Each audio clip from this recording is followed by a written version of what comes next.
ইসলামের দৃষ্টিতে কাকে ভোট দেওয়া উচিত এটা কোনো নির্দিষ্ট ব্যক্তি, দল বা প্রতীকের নাম বলার বিষয় নয়। ইসলাম নীতির ভিত্তিতে সিদ্ধান্ত নিতে বলে। ভোট একটি আমানত এবং একটি সাক্ষ্য। আপনি যাকে ভোট দিচ্ছেন তার পক্ষে আপনি সাক্ষ্য দিচ্ছেন যে তিনি নেতৃত্বের যোগ্য। ইসলামের দৃষ্টিতে যে বৈশিষ্ট্যগুলো দেখা উচিত: ১. তাকওয়া ও চরিত্র। যে ব্যক্তি আল্লাহ ভীরু, নৈতিক, চরিত্রবান এবং প্রকাশ্যে গোপনে অসৎ কাজে লিপ্ত নয়। ২. আমানতদার ও সৎ। কুরআন বলে, নিশ্চয়ই আল্লাহ তোমাদের নির্দেশ দেন আমানত তার যোগ্য ব্যক্তির কাছে পৌঁছে দিতে। সূরা নিসা ৪:৫৮। ভোটও একটি আমানত।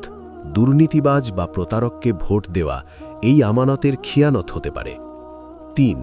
ন্যায়পরায়ণ ও জুলুম বিরোধী।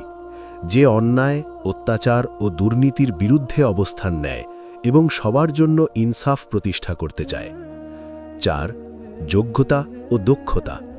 হাদিসে এসেছে, যখন দায়িত্ব অযোগ্য ব্যক্তির হাতে তুলে দেওয়া হবে তখন কিয়ামতের অপেক্ষা করো। সহিহ বুখারী। শুধু ধার্মিক হলেই যথেষ্ট নয়, নেতৃত্বের যোগ্যতা, জ্ঞান, অভিজ্ঞতা থাকতে হবে। ৫. মানুষের কল্যাণে কাজের প্রমাণ। শুধু প্রতিশ্রুতি নয়, তার অতীত কাজ, সেবামূলক ভূমিকা ও বাস্তব অর্জন দেখুন। যদি সব প্রার্থীই দুর্বল হয়, তাহলে ইসলামী নীতিতে বলা হয়, যিনি তুলনামূলকভাবে কম ক্ষতিকর এবং বেশি কল্যাণকর তাকে সমর্থন করা যায়, যাতে বড় ক্ষতি ঠেকানো যায়। ফিকহের নীতি: কম ক্ষতি বেছে নিয়ে বড় ক্ষতি প্রতিরোধ।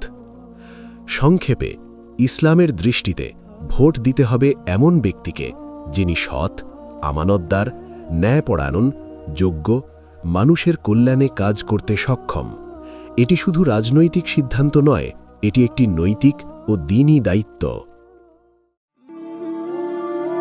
আলোর দৃষ্টিপথ।